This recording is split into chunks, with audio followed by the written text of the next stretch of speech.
And he said what? He identified with that. Now, he knew he couldn't be Joe Montana, but he could do what? He could be his version of Joe Montana. And that's the same thing with the great, the good, and the wise of the age. You can't be them, but you can be your version of them. He had one thing on his mind when he went to Cal, and I was an Aaron Rodgers fan when he was at Cal. Two of my kids went to Cal and got their degree there, and so I'm a big Cal fan. And then Lacey came in my life, and now I'm a Stanford fan. And yeah. In St. John of the Cross, it says these, that everlasting Spirit, though hidden close, will do I know whether or whence it flows, although it is the night. It is the night, it is the day, it is the beginning, middle, end. It is yesterday, it is now, it is tomorrow, it is everything I am. I flow from it, through it, to it all the time. See, this is how you let go and let yourself know that you can be faster than a speeding bullet and able to jump over buildings with with a single bound. How many remember that? Okay. Yes, we're dating ourselves. All right. Everybody say, immortality has to do with later on. Eternity has to do with now. And isn't that what religious science deals with? What are we doing when we teach the science of mind? We're waking you up to the Zen of what? Of Western Zen. We're saying the only thing that's important is what's in front of you. Not yesterday, not tomorrow. It's what's in front of you. Dr. Martin Luther King said, if you're a floor sweeper, be the best floor sweeper the world's ever seen. Because you see, wherever you're going to be is going to grow out of today, so why not pay attention to today and get rid of your nonsense from yesterday? Allow yourself to be wise. In the realization that you are wiser than you think you are, everybody say, I'm greater than I think I am. I'm smarter than I think I am. I have more creativity than I think I have. See, there's your challenge. I've been talking about this for, the last 2 or 3 weeks. We had a whole night of it in our Emerson class the other night, is that the University of Chicago and Champaign did a survey, and they found out something very interesting because it startles people. What they found out was, and you heard me share it last week, or week before last, and that was the realization that 98% of the people in this country are not using creativity. Only 2%. Only 2% of the people in this country are creative. Everybody else is in the box. The 2% go outside of the box. Everybody says, well, I'm being creative. Yeah, right. Okay. Are you being creative or are you following followers around? Okay. Are you allowing yourself to move into a higher, healthier, happier definition? Or are you doing what? Are you settling for status quo? I think the wonderful thing about true religious scientists is they never settle for status quo. They bless it, and then they launch themselves from it. They say, okay, is that all there is? Thank you, Peggy Lee.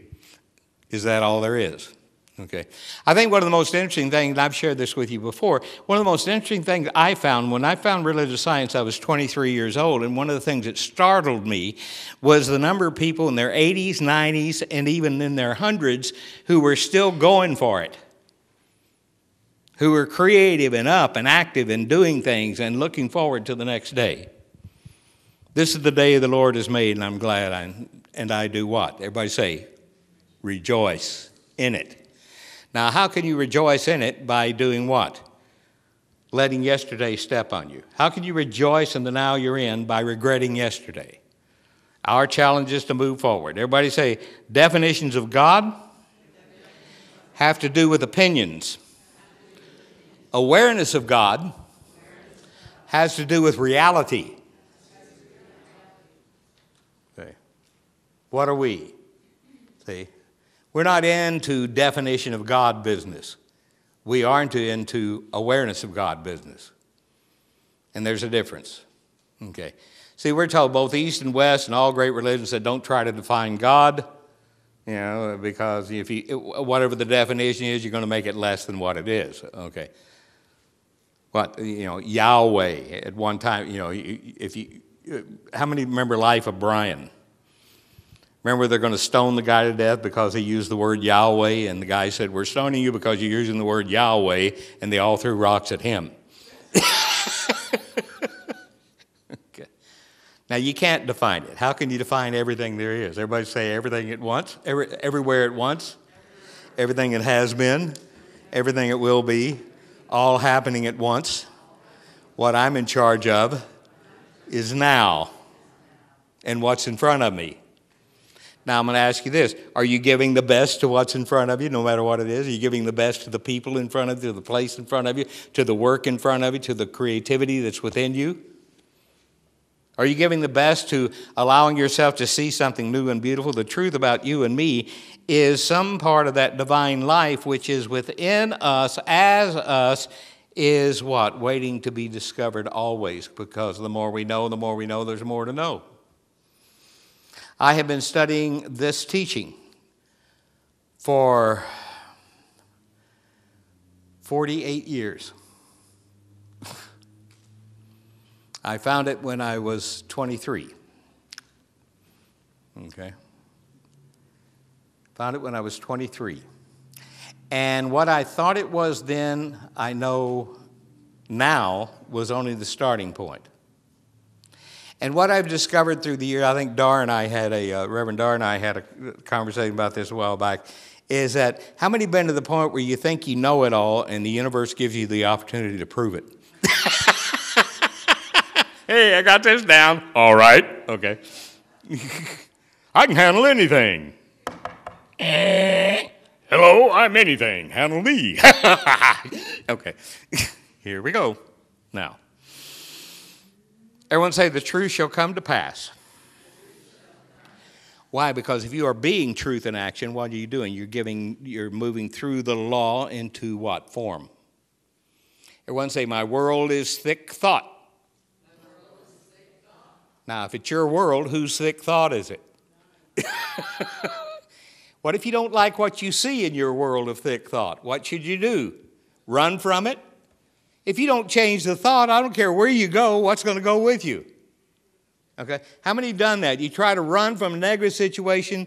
I've had people who will say, I'm leaving the Bay Area, blah, blah, blah, blah, blah, and they put down this, and then they'll call me a year later and say, we moved to here, and guess what? What? Same thing's happening here. That's a different place except for one thing. What's the same? They are, okay? Everyone say, wherever I go, there I am. Now, wherever you are, it deserves the best. And the way to allow yourself to give the best to whatever you're moving through is to do what? Honor the best within yourself and then do what? Give it away. Give it away to the world around you.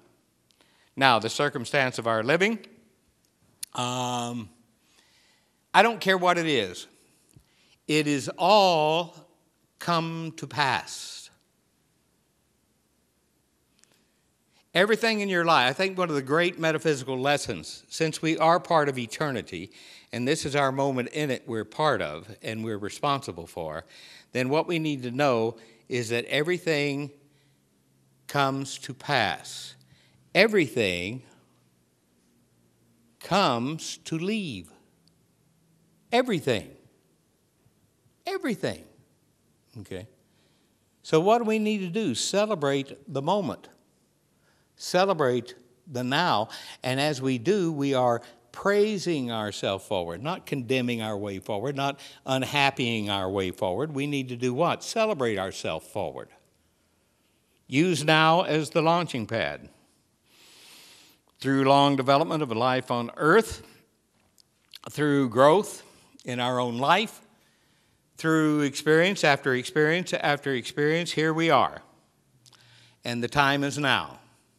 And the opportunity to be super is waiting on our next idea, our next decision, our next commitment. Everyone say, the secret of life is the name of God. And the name of God is I am. You got it? See? What do you think it means? One of Dr. Bitzer's great lessons. Never say I am and put something negative after it. That's taking the name of the Lord thy God in vain. I am wonderful. I am beautiful. I am the best. Looking for the best, moving through the best, to the best. And when you do this, every cell of your body begins to respond to it. Every aspect of your world begins to respond to it. People who know this and know they know it, they lift themselves out of the law of average. People think they're lucky. Yeah. I had one of my great students who went on to some wonderful, wonderful things back on the East Coast. And she said after 3 years of studying with us, she came here and said, I want to thank you. And I said, what? She said, before I came here, I thought non-resistance was me lying down and letting the world leave tire marks on you. Okay. And when I came here, I realized that non-resistance was getting higher than the condition. Higher than the condition. Mahatma Gandhi taught what? Non-resistance. Martin Luther King taught non-resistance. Ernest Holmes taught what? Non-resistance.